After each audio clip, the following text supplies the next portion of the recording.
நீங்கள் பார்த்துக் கொண்டிருப்பது AJK டிவியின் புதுவை மாலை. வணக்கம். பொம்மையார் பாளையத்தைச் சேர்ந்த பெண் துணை தாசில்தார் மற்றும் அவர் குடும்பத்தினர் தற்கொலைக்கு CBCID விசாரணை நடத்தப்பட வேண்டும் என்று உறவினர்கள் கோரிக்கை விடுத்துள்ளனர்.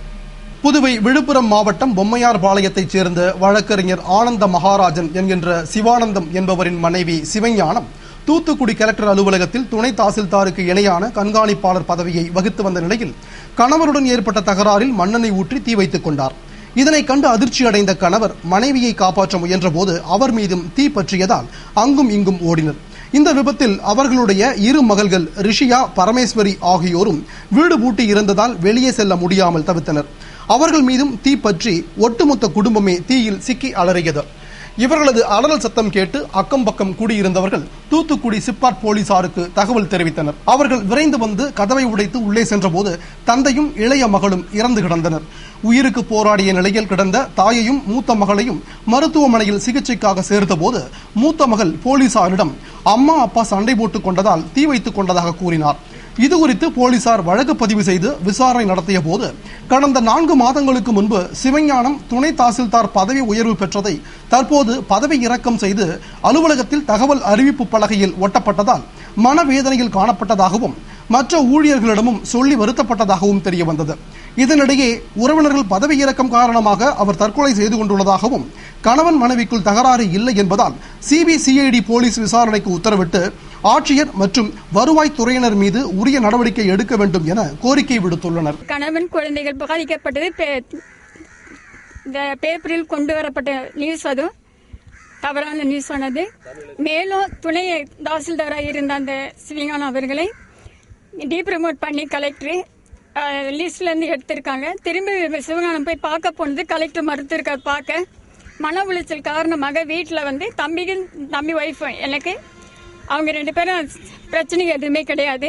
இவங்களா அரசுக்கு எதிர்வா அரசுக்கு சாதனையா இவங்க குடும்ப பிரச்சனைன்னு சொல்லி நகர விட்டுருக்காங்க. உண்மையா இது துணை தாசில்தாரா ஒர்க் பண்ண இந்த சிவஞானம் அவர்கள் கொடுக்க வேண்டிய ப்ரமோஷனை கேட்டதுனால மன உளைச்சல் காரணமாக தற்கொலை செய்து கொண்டாங்க. இதனால எங்க குடும்பம் முழுவதும் பாதிக்கப்பட்டிருக்கு. ஏன்னா குடும்பம், கணவன், குழந்தைகள் அத்தனையும் பாதிக்கப்பட்டிருக்கு. இது மாதிரி மாவட்ட ஆட்சியரும் அதுக்கு துணையா இருக்கக்கூடியவர்களும் தக்க நடவடிக்கைகள் எடுக்க வேண்டும் என்றும் இதன் மூலமாக நாங்கள் இதை விசாரணைக்கு CBIக்கு கொண்டு வந்து இந்த விசாரணையை நடத்த வேண்டும் என்றும் மற்றவர்கள் இது மாதிரி பாதிக்கக்கூடாது என்று என்னுடைய வேண்டுகோளாக கூறுகிறேன். உலக சங்கத்தினுடைய தலைமை நிலை செயலாளர் முருகானந்தம் நான் பேசுகிறேன். இந்த மாதிரி தூத்துக்குடி மாவட்ட நிர்வாகத்தினுடைய இந்த செயல்பாடுகளால தமிழக முதல்வருக்கும் வருவாய்த்துறைக்கும் ஒரு அவமானம் ஏற்பட்டிருக்கிறது. இது உடனடியாக சம்பந்தப்பட்ட நபர் மேல CBCID என்கொயரி நடத்தி வருவாய்த்துறையிலையும் இந்த மாதிரி சம்பவம் வேற எங்கேயும் நடக்கக்கூடாது என்றும் மாண்பு தமிழ் முதல்வரை சங்கத்தின் சார்பாகவும் பாதிக்கப்பட்ட குடும்பத்தின் சார்பாகவும் கேட்டுக்கொள்கிறேன்.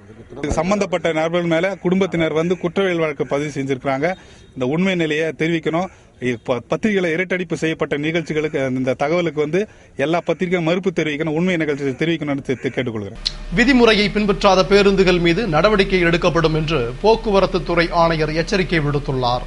இதுகுறித்து போக்குவரத்து துறை ஆணையர் சுந்தரேசன் வெளியிட்டுள்ள செய்திக்குறிப்பில் புதுவை போக்குவரத்து மோட்டார் வாகன சட்டம் மற்றும் விதிகளின்படி பேருந்துகள் சுத்தமாகவும் சுகாதாரமான முறையிலும் பராமரிக்கப்பட வேண்டும்.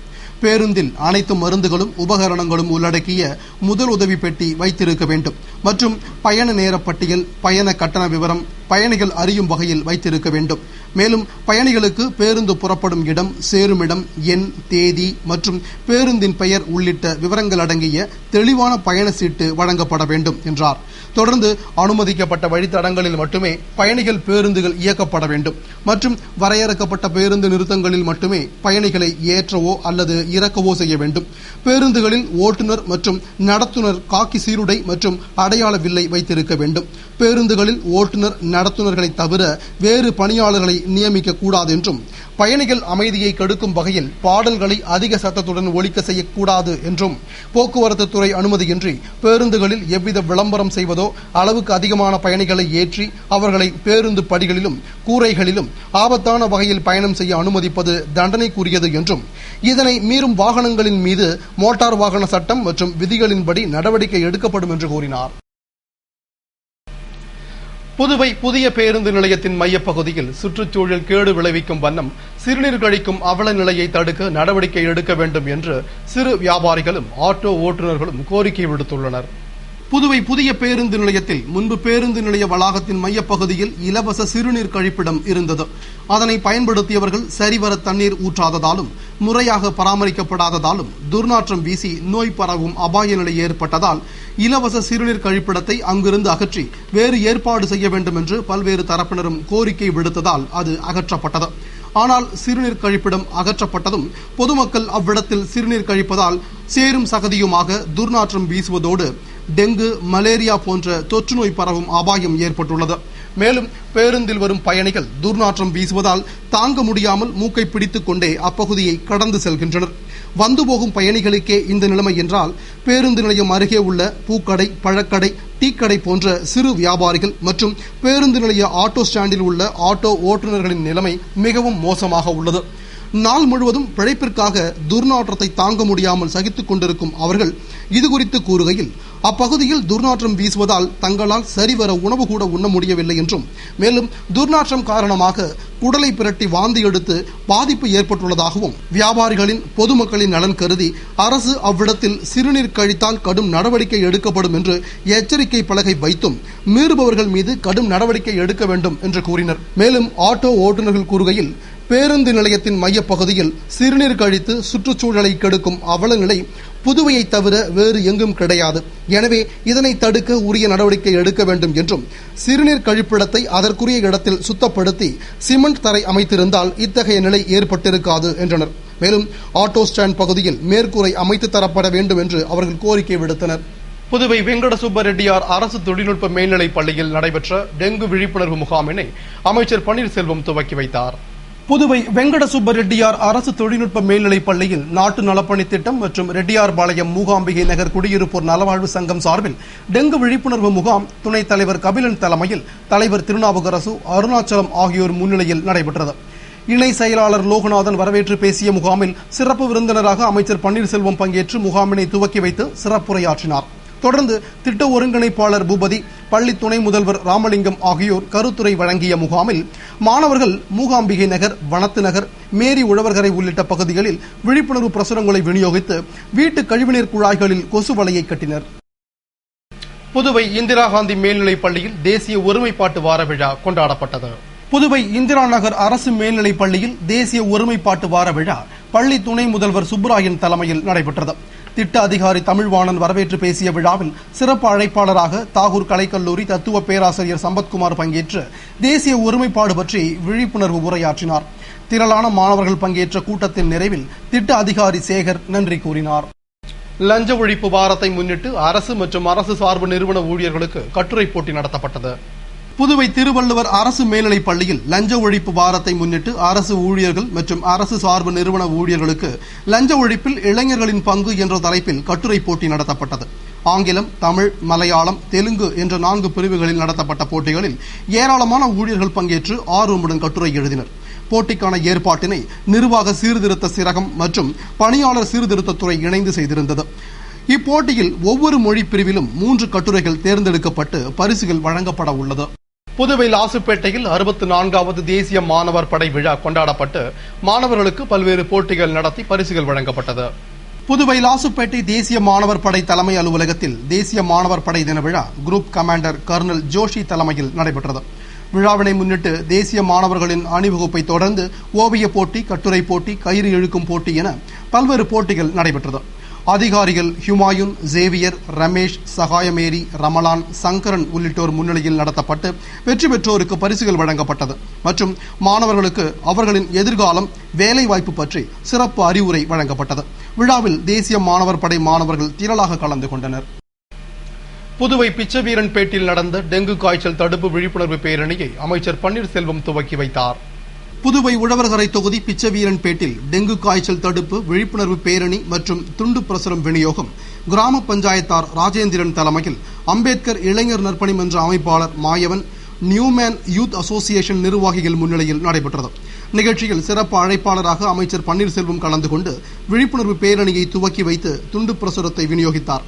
தொடர்ந்து தேசிய கொசு மற்றும் பூச்சிகளால் பரவும் நோய் தடுப்பு திட்ட உதவி இயக்குநர் காளிமுத்து, திட்ட ஒருங்கிணைப்பாளர் பூபதி, வணிக வரித்துறை ஐயனாரப்பன் மற்றும் ஊர் முக்கிய பிரமுகர்கள் கருத்துரை வழங்கிய நிகழ்ச்சியில் ஏராளமானோர் பங்கேற்று முக்கிய வீதிகள் வழியாக சென்று மக்களிடையே டெங்கு பற்றிய விழிப்புணர்வை ஏற்படுத்தினர். புதுவை பிச்சவீரன்பேட் மீனாட்சி அம்மன் ஆலய வாசல்கால் மற்றும் அர்த்த மண்டப பூஜையில் உள்ளாட்சித்துறை அமைச்சர் பன்னீர்செல்வம் பங்கேற்று வழிபட்டார். புதுவை உழவர்கரை தொகுதி பிச்சவீரன்பேட்டில் எழுந்தருளியுள்ள அருள்மிகு மீனாட்சி அம்மன் ஆலயத்தில் வாசற்கால் மற்றும் அர்த்த மண்டப பூஜை விழா நடைபெற்றது. இதனை முன்னிட்டு நடைபெற்ற சிறப்பு வழிபாடுகளில் அமைச்சர் பன்னீர்செல்வம் பங்கேற்று சாமி தரிசனம் செய்தார். நிகழ்ச்சியில் திரளான பக்தர்கள், அறங்காவல் குழுவினர் மற்றும் ஊர் முக்கிய பிரமுகர்கள் கலந்து கொண்டனர். விழாவிற்கான ஏற்பாடுகளை அறங்காவல் குழுவினர் மற்றும் விழா குழுவினர் செய்திருந்தனர். விழாவில் பங்கேற்ற அனைவருக்கும் கோவில் நிர்வாகம் சார்பில் பிரசாதம் வழங்கப்பட்டது. புதுவை கோரிமேடு காவலர் பயிற்சி பள்ளியில் காவலர் குடும்பத்தினருக்கு இலவச கண் சிகிச்சை முகாம் நடைபெற்றது. புதுவை காவல்துறை சார்பில் கோரிமேடு காவலர் பயிற்சி வளாகத்தில் இலவச கண் பரிசோதனை முகாம் நடைபெற்றது. முகாமினை டிஐஜி சுக்லா, காவலர் பயிற்சி பள்ளி எஸ்பி புருஷோத்தமன், போக்குவரத்து எஸ்பி சிவதாசன் முன்னிலையில் துவக்கி வைத்தார்.